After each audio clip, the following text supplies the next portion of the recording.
langit.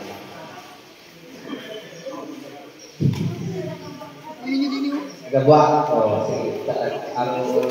Dito?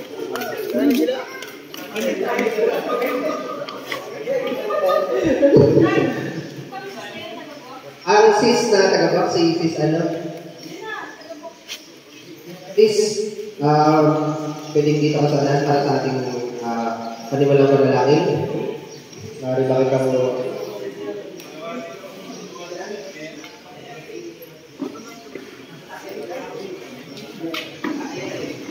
Yan na.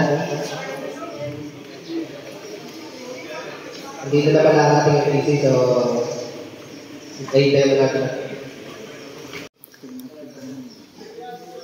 Actividades. Ang na. Hindi utik-utik yan doon.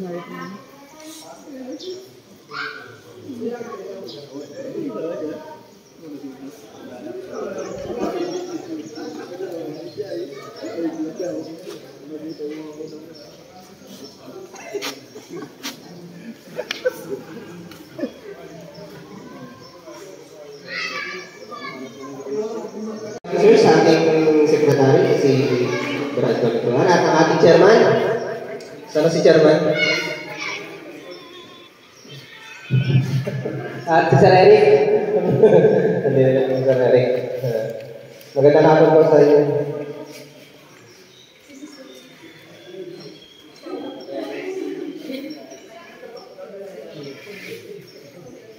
Ay, nandiyan ako. Tayo po ay magdasal, tayo po ay inanyanan natin ngayon po ang lahat.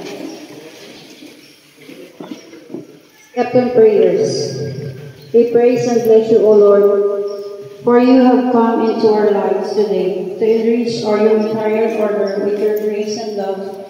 And we thank you for being with us. Stay with us, O Lord, as we strive to be compassionate in this time. Inflame our hearts with your divine love and keep us united in God's will. Enlighten us, O Lord, with thy truth, strengthen us with love, and grant us unity as we struggle through life. And may thy holy will, O Lord, governs in us all things. For you who lives and reigns forever and ever. Amen. Alpha mission is to offer the best fraternal experience, focusing on personal character development through leadership, scholarship, community service, and for the attainment with respect, courtesy, understanding, and love. International and Humanitarian Service Fraternity. Habang mga wala naman ang kapag-facilitate ng eleksyon. Patuloy ko ilang ito ang grand instructor. And organization. Pwede pa na magmamay, ito pa na yan.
Bye!